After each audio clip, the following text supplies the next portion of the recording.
కరీంనగర్ జిల్లా జమ్మికుంటలో సీఐ మరో వ్యక్తికి సంబంధించి ఆడియో జిల్లా వ్యాప్తంగా వైరల్ అయింది. తనపై పెట్టిన అట్రాసిటీ కేసులో 3 లక్షలు తీసుకుని ఎందుకు కేసు నమోదు చేశామంటూ షేక్ సాబీర్ అలీ సీఐ రవిని బెదిరించడం ప్రస్తుతం సంచలనంగా మారింది. మీరు చెప్పినట్లుగానే 3 లక్షలు తీసుకొచ్చి పోలీస్ స్టేషన్ బాత్రూంలోని బకెట్లో పెట్టినట్లు చెప్పారు. అయినా తనను రక్షించకుండా కేసు ఎందుకు నమోదు చేశామంటూ సీఐని సాబీర్ దబాయించాడు. బాత్రూంలో డబ్బులు పెట్టేటప్పుడు తాను వీడియో రికార్డ్ చేశానన్నాడు. వీడియోను ఉన్నతాధికారులు మీడియాకు పంపిస్తానంటూ సీఐని హెచ్చరించాడు. ఇక సీఐ మాత్రం స్టేషన్కు రా, అన్ని విషయాలు వివరంగా మాట్లాడుకుందామంటూ నెమ్మదిగా చెప్తున్నట్లు ఆడియో ద్వారా తెలుస్తోంది. ఏమైంది ఇప్పుడు ఏం మాట్లాడుతున్నావు? ఎందుకు మాట్లాడుతున్నావు? ఇప్పుడు ఈ ఫుటేజ్ నేను ఎవరికి పంపించాలి? ఎవరి ఫుటేజ్ ఎవరికి పంపిస్తావు?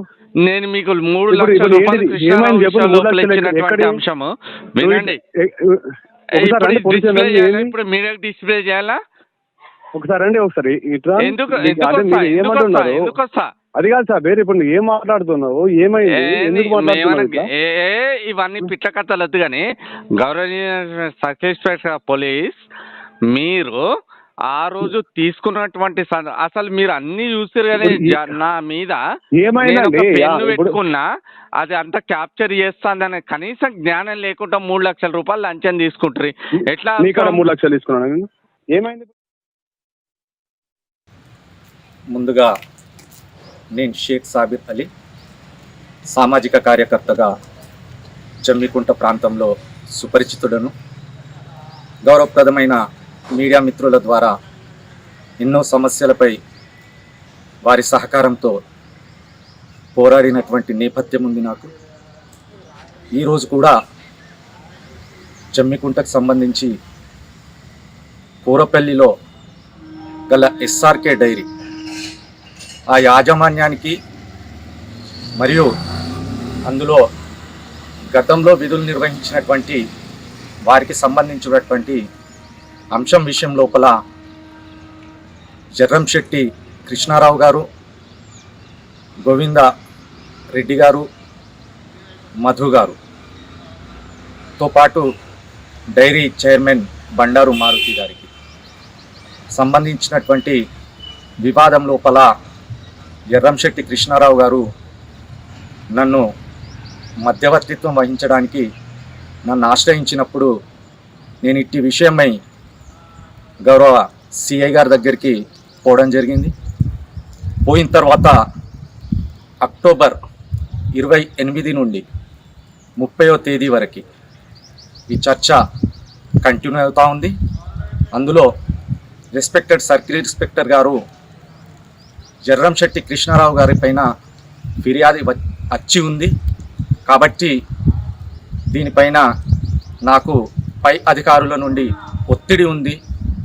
ఫిర్యాదుదారు దానికి సంబంధించి బలమైనటువంటి రాజకీయ పరిచయం ఉన్నటువంటి వ్యక్తి కాబట్టి నేను దీని లోపల ఖచ్చితంగా న్యాయం మీ దిక్కున్నా సరే ఒత్తిడి మేరకు నేను వారిపైన కేసు నమోదు చేస్తానని చెప్పడం జరిగింది. దాని తర్వాత నేను ఎందుకు సంబంధించి సివిల్ వ్యవహారము ఏదైనా ఉంటే వారు కోర్టు లోపల పరిష్కరించుకోగలుగుతారు, మీరు వెసులుబాటు కల్పించండి అన్నప్పుడు ఆయన గారు 3 లక్షల రూపాయల లంచాన్ని ఇవ్వమని చెప్పి అడగడం జరిగింది.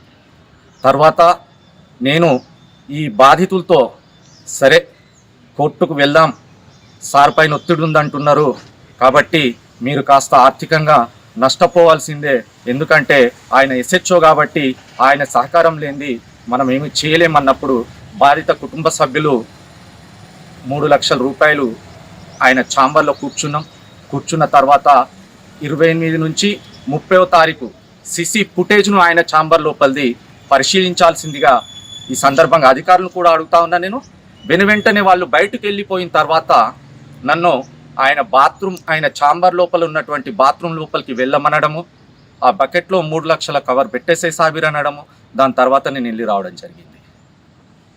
తద్వారా ఇట్టి విషయం లోపల మరలా బాధితుడిపైనే గౌరవ సిఐ గారు ఒక atrocity case, baseless case file చేయడం జరిగింది.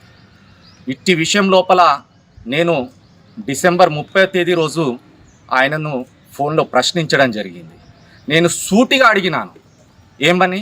సార్, 3 లక్షల రూపాయలు మీరు లంచం తీసుకొని బాధితుడిపైనే కేసు ఎట్లా నమోదు చేస్తారు అంటే ఆయన తడబడ్డ తర్వాత నేను అన్నాను, నేను మీ బాత్రూంలోకి వచ్చి మీ దగ్గర 3 లక్షల రూపాయలు లంచం మీ బకెట్లో పెట్టిన బాత్రూమ్ బకెట్లో ఆ ఫుటేజీలు తీయండి, మీరంతా చూసినారు, నా జేబుకున్న స్పై కెమెరాను గమనించలేకపోయారు అని చెప్పి నేను ఆయనతో వాగ్వాదం చేసిన. అంటే సాబీర్, నేను నిన్ను టాయిలెట్ లోపలికి పొమ్మనడం తప్ప అంటే నేను అన్నాను, ఒక ప్రైవేట్ వ్యక్తి మీ బాత్రూంలోకి ఎట్లొస్తాడు? బయట ఉన్నాయి కదా పబ్లిక్ టాయిలెట్స్, దానితో పాటు రెండొక విషయం కూడా నేను అడిగినాను, సార్ మీరు నన్ను నమ్మడం మీరు చేసిన తప్పు అన్నాను. అంటే ఆయన ఏమంటారంటే, సాబీర్ నేను నిన్ను నమ్మడం తప్ప, నేను చేసింది చెప్పు, ఇట్లయితే ఎట్లా సాబీర్ అని చెప్పి ఆయన రిక్వెస్ట్ చేయడం జరిగింది. ఆ ఆడియో మీ దగ్గర ఉంది. అయితే ఈ సంఘటన జరిగిన రోజు సాయంకాలము సుమారు 7 గంటల ప్రాంతం లోపల, 6:30-7 గంటల ప్రాంతం లోపల, డిసెంబర్ 30వ తారీఖు నేను నా ఇంటికి లెఫ్ట్ అయ్యే క్రమం లోపల నా చేతిలో నాతో పాటు మారేపల్లి రాజు అనే మిత్రుడు ఇద్దరం నడిచిపోతా ఉంటే 2 ప్రైవేట్ వ్యక్తులు పల్సర్ పైన వచ్చి అదే రోజు నా మొబైల్ లాక్కపోవడం జరిగింది వాళ్ళు. కానీ అదృష్టవశాత్తు నేను అప్పటికే సంబంధిత ఆడియోను నా మిత్రులకు షేర్ చేసుకున్నాను కాబట్టి ఆయనకు నాకు మధ్యన జరిగినటువంటి సంభాషణ ఈరోజు సాక్ష్యంగా నిలిచింది. తద్వారా నేను మీడియా వారితో అప్పీల్ చేస్తూ ఉన్నా, పోలీస్ ఉన్నతాధికారులతో కూడా అప్పీల్ చేస్తూ ఉన్నా, నా పైననే ఉల్టా తప్పుడు సాక్ష్యంగా పెట్టి కేసులు బనాయించే క్రమం కూడా జరగవచ్చు. గతం లోపల కూడా నేను ఇలాంటి విషయాన్ని నేను ప్రస్తావించినప్పుడు ఇక్కడి కమిషనర్ ద్వారా నా పైన తప్పుడు కేసు బనాయించారు, ఎలాంటి సాంకేతిక ఆధారాలను పరిశీలించకుండా. దీని లోపల కూడా అలా జరిగే ప్రమాదం నాకుంది. తద్వారా బాధితులను కూడా వీళ్ళు బెదిరించి వాళ్ళతోని కూడా తప్పుడు సాక్ష్యం ఇప్పించేటువంటి క్రమం ఉంది. మేము ఇయ్యలేదు అని చెప్పి కూడా చెప్పించే ప్రయత్నం జరగవచ్చు గాక. కానీ నేను ఖండిగా చెప్తా ఉన్నా, గౌరవప్రదమైనటువంటి మీడియా వారిని రిక్వెస్ట్ చేస్తూ ఉన్నా, ఈ సందర్భంగా ఉన్నతాధికారులను డిమాండ్ చేస్తూ ఉన్నా, మీరు 28 to 30 అక్టోబర్ ఆ ఫుటేజ్లను పరిశీలించండి, వాస్తవాలు బయటికి వస్తాయి.